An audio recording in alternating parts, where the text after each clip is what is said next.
का जी का एक बाइके रवानी हाँ ना फोन करनी हाँ ना कुछ अब माई से झगड़ा क के लिया के जातनी तुम्हारे ससुरारी आवे खातिर हमारा फोन करे के पड़ी न तो एतर हम ना आ सकी ना। माने माई कहत रहे कि एह बेरा रुक जाई बर बाजार क वो लेही त लइकिया के लिया के जाई तो माने से बड़े झगड़ा कर लगल हनी। उतना दिन से बाजार ना भइल तहार या तहारा माई के आज बाजार होता जब देखली कि पाहु ना आवता न त तार माइयो कम नहीं खी कह के गोरल हई बताई ना घरवा के कर ले कहले रहन कि हम आवतनी लिया जाए खातिर।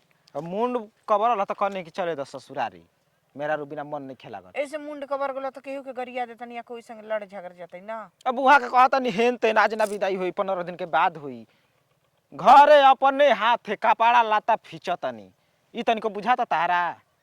तब तो कहबे ना कैली के पाउन रही काल लिया के जाई आजो भर रुक जाई देवे वाला रही न त कपड़ा लाता लुगा फाटा कीन के आ पहुंचा दीही उनका एगो लुगा दिहल तार जीवन पर ना लग जाई। ई कोनो का नाम हो कहा नाम ना हो देली ससुई न ए से लइकियन के लुगावा कि लइकिया में जाई त जी मर्दा के मेहना मारी का देले बानी कीन के का देले बानी मेहना मारे और ना मारे वो के बात नहीं खे लेकिन के एगो पर देवे ना हो तोर बहिन बड़ा खिया देली छिप के बड़ा लोक लाज रखले हनी बहिनियन के काहे ना कल उ के जीजा रह जाई आज छत पर काहे सुतल खातिर? जाई हम रहुआ काहे ना 3 दिन रह गई रहती वो के बेरी तो तोहार मुंह फूले लागी कि ना जी चलनी ना जी चलनी तो काहे ना रहनी हम बाप रे बाप देख अब बर्दाश्त नहीं खे थैली धर कितना जोर जोर से पादा तनी जी कालो के मैदान नहीं कैले और ये कनी हां हे जे बैठ कहां 2 मिनट बैठ हमरा कपड़ा पका हो गब अरे हो बाहवा में देखत नहीं कि पानी ये जैसे चमकता आवत तुरंत कह के तो जाई जितना शिकायत करे के ओई घरे जाके आ हमार शिकायत फोन पर अपन माई से बतिया लिया माई से बतियाई गोलन मोर मैदान करे हम यह फोन लगाई तनी अपना लोभर के बुलाई। हेलो कहाँ बड़ा हो अरे तो वही जे रहले रह जीव आ तहार ना पिंजरा में चिड़ई उड़ जाई देख है बगनिया को लगावल बैसन न पेड़वा रुखावा रोडवा के हरिया ओ जे बनी सर्दे आवता अरे आव तब बताइब कि जू का करे खातिर नाइल बनी देरी मत करी हो बताव हम जाना तनी कि आइल बिया त रही हाँ सरवा कहीं हम गली में फेरा मरती के अब दुआरी में से लौके अब छत पर लौके ऐ तो पता चलल कि अपना चलत या ससुरा ये कह कि रस्तिये में फोन कर दिल एनिए काम करतनी है आ गईनी कहाँ बिया का करब माल पटावा तलबा कि बियाह शादी हो जाता जिंदगी भर याद में रोवे के पड़ता बियाहवा होते कहते सक बियाह कल तू हूँ आ वो घड़ी तो चलो ना लेके भाग बियाह हो जी तब ना भुलाई भो तू ही हमार जान हो तू ही हमार सोना बताओ मरद आइल सरवा लिया के चल दलस भेंटो मुलाकात ना हो जाना अब के जाने कब ले हन कब ले ना हन बड़ा देरी कइलन कौन मेहरारू ये रहन प हे चाल प कैसे काम चली तो बेग उग लेके पूरा बैठल भी है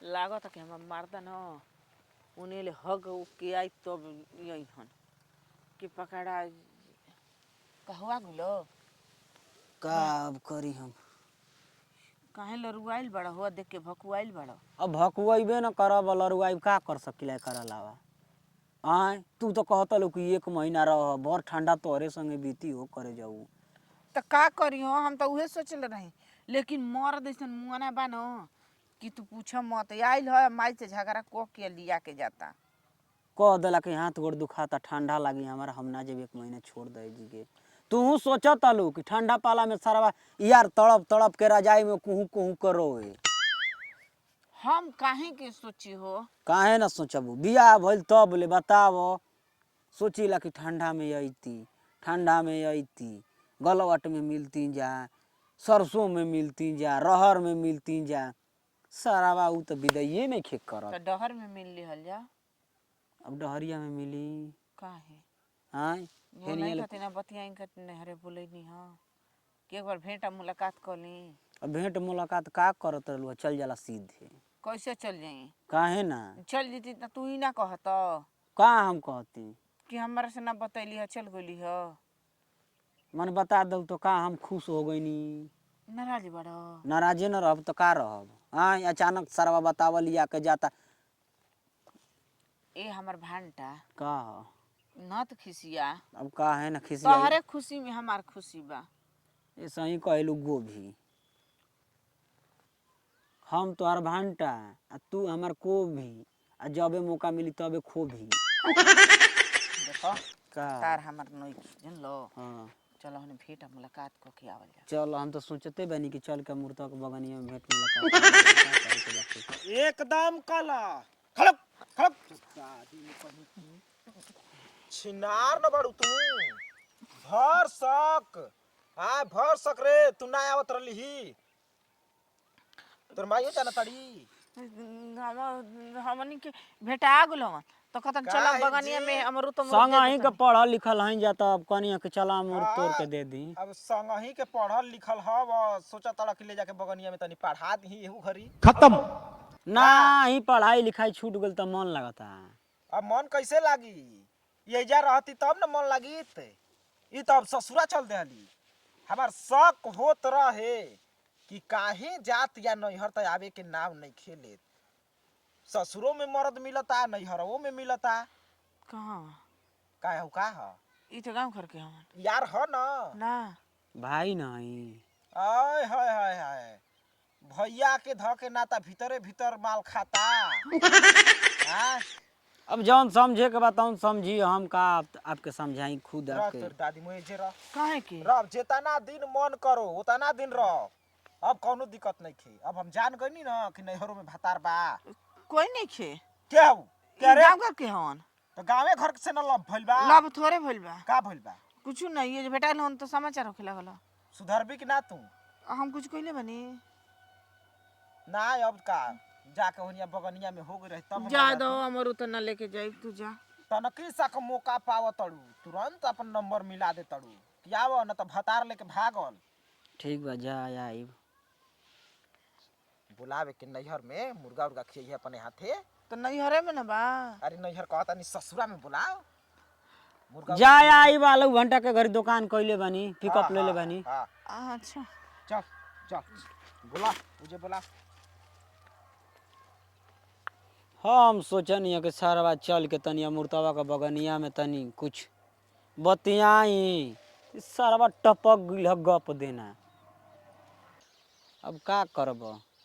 अब भाई मर्द वाली हो गई सब बियाह शादी हो गई तो जब मन करता तब मर्द आवत तन सा लिया के जात तन सा पहुँचावत तन सा। अब यार वाली रही तो भाई छुट्टा अपन खाद चरत रही सन मिलत जुलत रह आदमी। अब मर्द का ना होई तो तोहार होई। हम हूँ झूठे ओकरा याद में मरत तनी हो। बियाह शादी चाहता कह लेबे के उहो खुश रहो हम खुश रही। अब चुपे चोरी मिलत सारा मर्द कहता कि बोलाओ घरे पूरा मुर्गा उर्गा खियाओ इनकरा के। हम जानते नहीं कि सरा ऊ हमारा संग कक को घटना ऐसा घट गइल बा। बोला बोला सरवा कहीं का लागल नहीं सब अपना लभरे के मारवावे कुचवावे आ निकहन का गोला हरवावे। हम ना आई सर मुँह हम अपन कह देनी कि आलू भंटा का दुकान कैल बनी हम जा।